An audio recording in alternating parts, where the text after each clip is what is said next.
So a question that I get quite a lot is when people ask me, Angie, do you ever feel down or do you ever feel low? And my answer is, yeah, absolutely. Sometimes I do. But the difference is when I get down, I don't stay down. And there's a particular strategy in which I use in order to get myself back up again. And rather than going into detail, it's probably better to share a specific experience.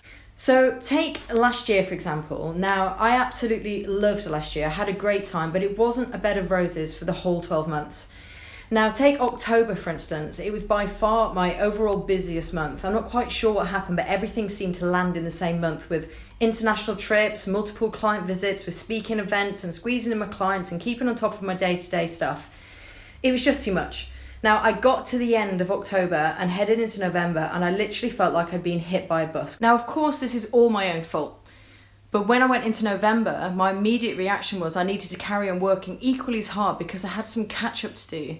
But what I'd failed to realise, I'd got so driven into this keep up and catch up and everything else, I started neglecting myself. So in early November, I had to check in with myself because I wasn't feeling particularly good. And I know it's then that whenever I'm feeling a bit wobbly or unsatisfied or a bit low, I know that I'm not living by my core values. And when I checked in with where the gaps were in my life, I'd completely neglected the gym. I'd barely seen any of my friends. My dog had pretty much been in dog care for the whole month because I was away so much. My diet had gone to absolute rubbish, like my fat and my sugar levels had gone through the roof. And then I questioned why I was feeling down. So it's then that gives me clarity of what I need to change in my life to get me back on the straight and narrow again. So once it became obvious where I was dropping the ball, it didn't take much to start doing the opposite in the areas that I've been neglecting. And it didn't take long for me to get back to where I needed to be. Now, some of this actually feels quite obvious to share.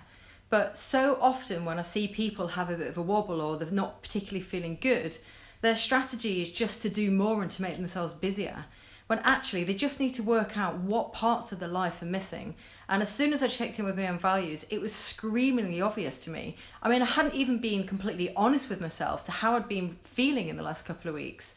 So whenever you're feeling wobbly or you're feeling a bit low, check in with the parts of your life that you've obviously been neglecting, and then you can have clarity on what parts you need to fix. If you don't know what part you're trying to fix, you're just going to keep going around in circles. So the thing is, we're all different and we've all got our blind spots that we're more likely to be affected by. But it's perfectly normal to have a little wobble or to feel a bit down temporarily. What's most important is what we do to get us back up again. So I'd love to hear in the comments below what your strategies are when you're feeling down. If you found this useful, please like it or share it. And other than that, have a good week. Cheers.